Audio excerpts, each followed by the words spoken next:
Vamos lá. O Instagram não está funcionando. Aí.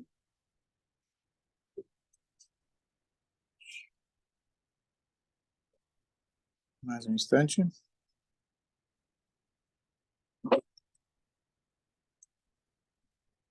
Ok. Acho que não teve uma pessoa no mundo que não recebeu uma notícia do Hezbollah no Brasil. Não é nem notícia local, tá? Os jornais em Israel, jornais pelo mundo todo.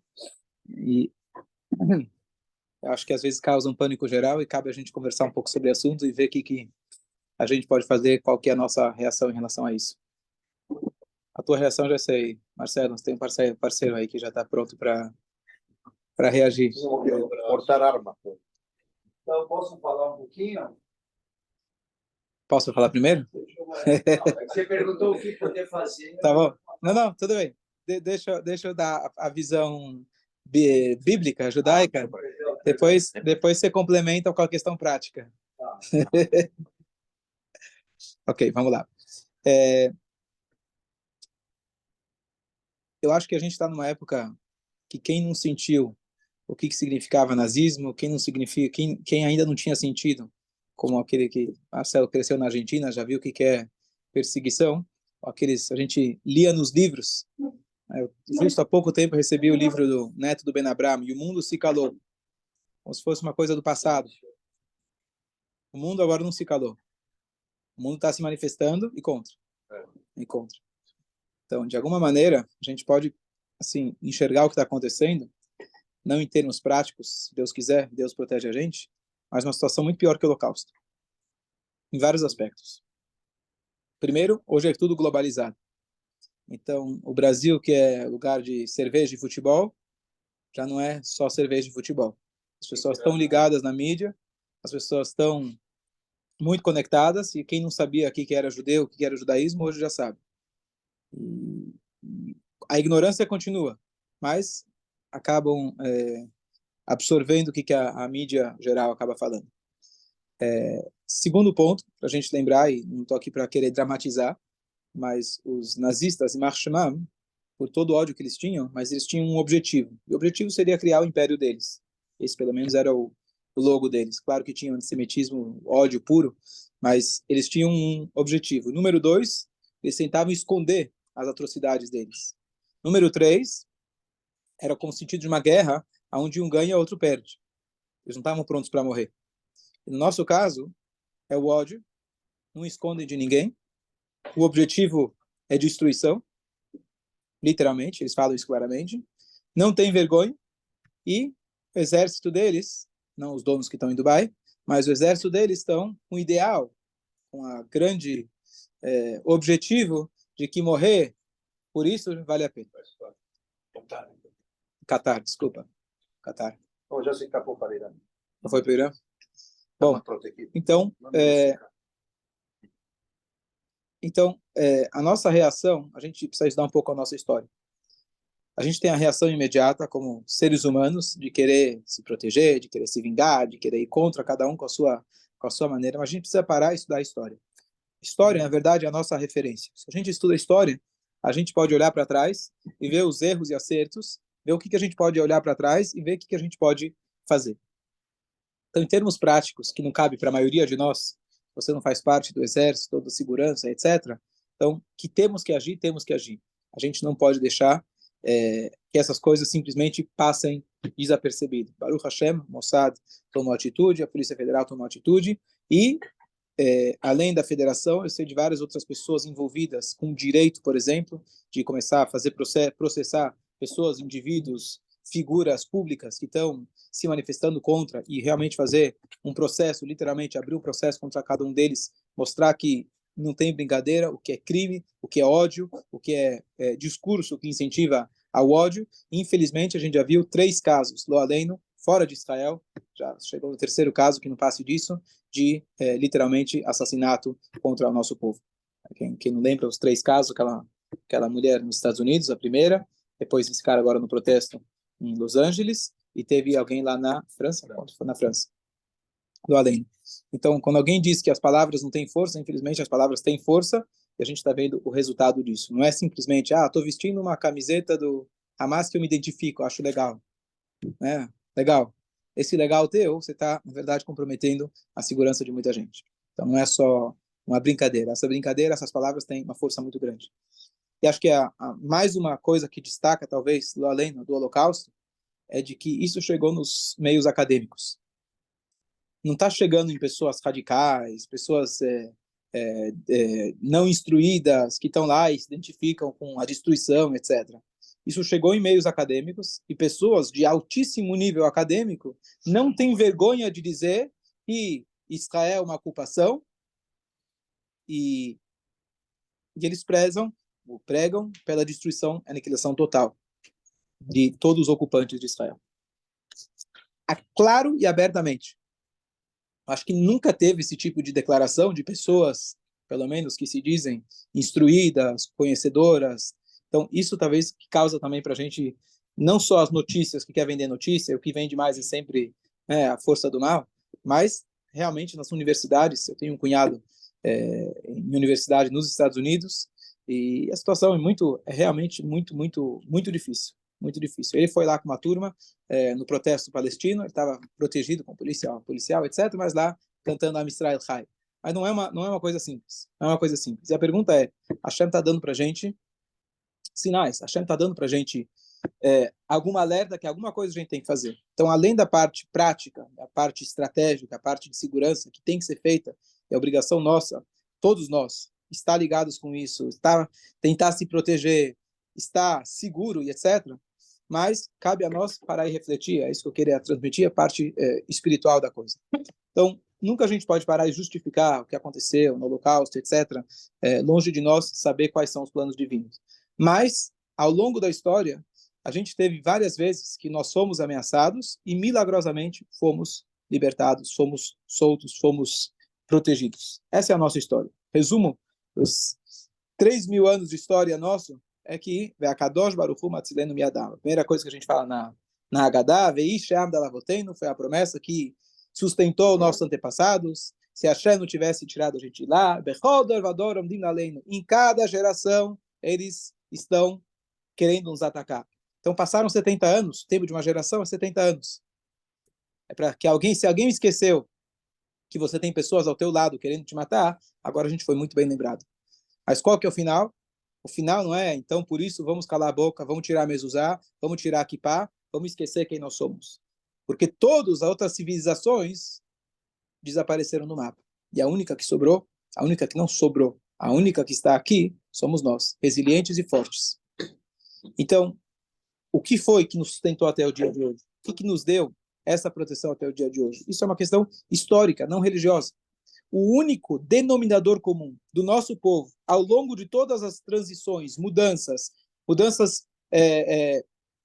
geográficas nossas, por onde nós estivemos, ao longo de todas as mudanças políticas e de cada época com seu pensamento, o único denominador comum que nos manteve até hoje é a Torá autêntica e verdadeira.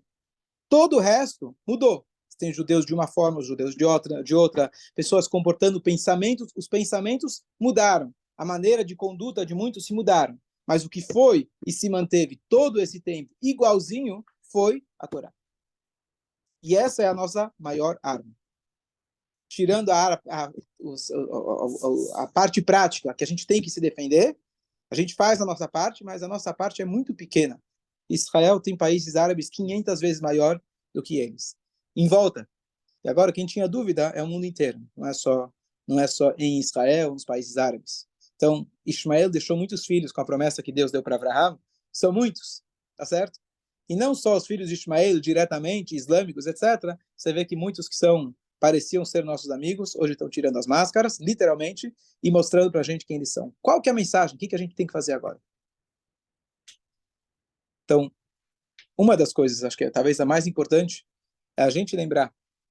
Teve um videozinho, um filmezinho que alguns anos atrás soltaram em Israel, que tinha lá quem lembra, um sobrevivente do Holocausto, um velhinho, ele vira para um Hayal, jovem, ele fala, como vai, meu irmão?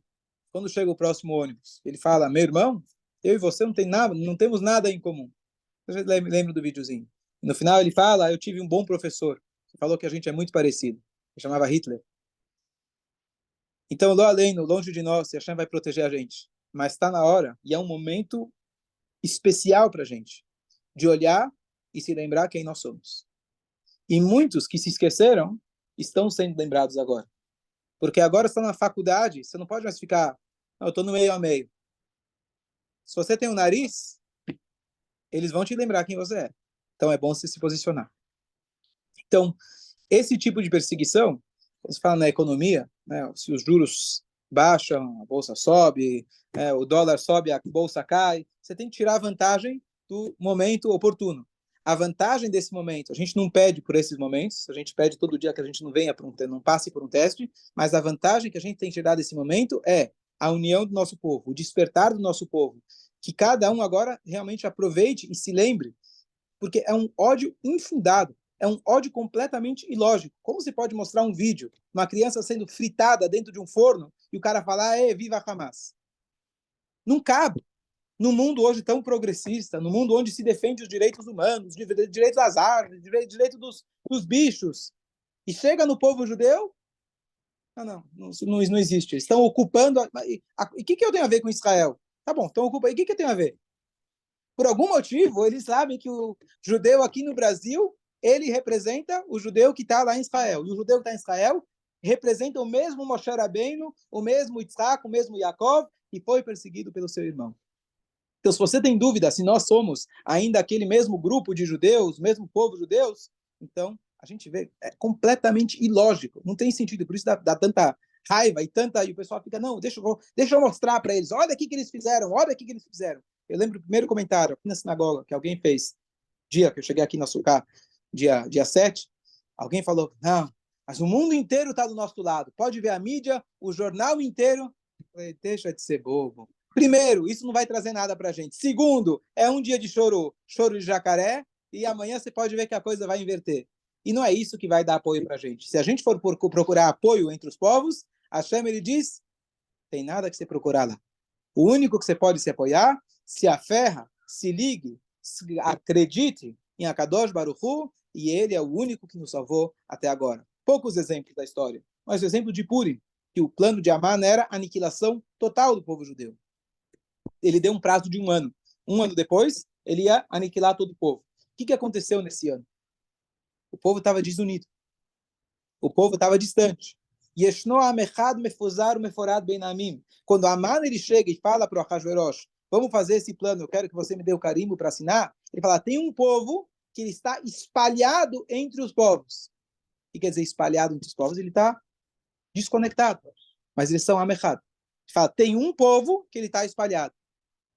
Então, os nossos inimigos falaram isso claramente, que eles viram a divisão. Então, longe de nós para justificar qualquer tipo de coisa, mas cabe a nós parar, olhar, refletir e ver o que a gente pode melhorar. Então, a gente realmente lembrar que grande é o pastor, dizem nossos sábios, você tem 70 lobos querendo engolir um carneirinho. Carneirinho somos nós. Aquele povo que nunca tentou se vingar, nunca tentou... A gente vai para a guerra porque a gente precisou ir para a guerra. A gente não quisemos ir para a guerra.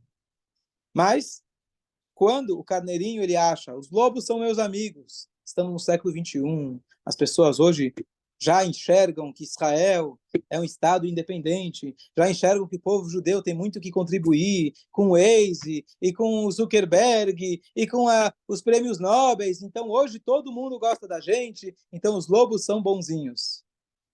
Tem a música que fala, Ve'akadosh Baruch Hu Matzilenu Mi'adam, Hashem é aquele que salva a gente. Não se enganem. Se vocês confiam nos lobos, era igual na época de Purim, quando o povo falou, olha, agora a gente foi convidado para o banquete do Ahasverosh. Ahasverosh é gente boa, ele convidou, a gente fez kasher para a gente. Quer melhor que isso? Aí Deus falou, você confia nele? Vai nessa. Cabe a nós nos lembrar, e essa é a mensagem, esse é o sinal que a Hashem está dando para a gente. Tocou a campainha. E ontem bateu na porta. Se você está no Brasil, acha que, não, eu estou aqui no Brasil, bateu na porta. Baruch Hashem, Hashem nos protegeu, mas é um alerta. Não só alerta de segurança no termos práticos, que são importantíssimos e essenciais, que a gente precisa fazer as duas partes, assim como em Hanukkah, os macabeus foram lá e eles, com a coragem que eles tinham, com os paus de macarrão que eles tinham, eles foram lá enfrentar um exército, mas temos que pegar os paus de macarrão. O que a gente vai pegar, o que a gente fizer, somos o carneirinho, não adianta, são 70 lobos. A gente precisa fazer o que a gente precisa, minimamente. Mas a gente lembrar que grande é o pastor que cuida da gente. E se a gente quer estar mais seguro, e acho que muita gente está passando por ansiedade, talvez nunca a gente passou por uma ameaça existencial. Você andar na rua e ficar sabendo, será que vão me bater só porque eu sou judeu? É uma coisa que nas últimas décadas a gente não teve. Mas vamos usar isso, entender que isso é uma mensagem. De alguma maneira, a gente esperava que não fosse desse jeito, mas para a gente lembrar quem nós somos. Lembrar qual é o nosso papel. Nós somos escolhidos por Deus para poder mostrar para o mundo qual é o bem, qual é o mal, o que é ética e que o mundo tem que ter consciência. A guerra aqui não é guerra por um espaço de terra. A guerra é entre a vida e aqueles que querem o contrário da vida. Hashem deu para a gente vários anos aí de tranquilidade, para a gente poder se reforçar, para a gente poder estudar, e agora chegou o momento de teste. Que seja esse o último teste, mas a gente realmente aproveite esse despertar, que a gente possa reforçar a nossa confiança em Hashem. Especialmente agora, quando a gente fala de proteção, tem algumas mitzvot em especial que trazem proteção. Começando pela mezuzá, o tefilim, essas são as duas mitzvot básicas, extremamente ligadas com proteção. Além de todas as outras mitzvot, o estudo da Torá, a reza, tudo isso traz para a gente proteção. Mas se você sabe de alguém, a gente está aqui com a companhia aqui na sinagoga, se alguém não tem mezuzá em casa, então, ou não tem uma mezuzá kasher em casa, a gente, pelo menos uma mezuzá, a gente garante que a pessoa tenha na porta sem custo nenhum. Então, a gente tentar realmente estar pronto para fazer a vontade de Hashem, não ter medo. Não ter medo. A gente não pode falar, não, então vou tirar, mas usar. Não, isso é sucumbir ao terror. É isso que dá margem para mais terror. A gente ter orgulho de quem nós somos. A gente saber quem nós somos. Não precisa gastar o teu dia inteiro ficar discutindo com gente no Facebook. Não vai adiantar nada. Pega esse teu tempo, se conecta mais com a Kadosh Baruch Hu, que ele nos vai garantir. Bom dia a todos. Bom dia, Rabi. Bom dia. As forças de Israel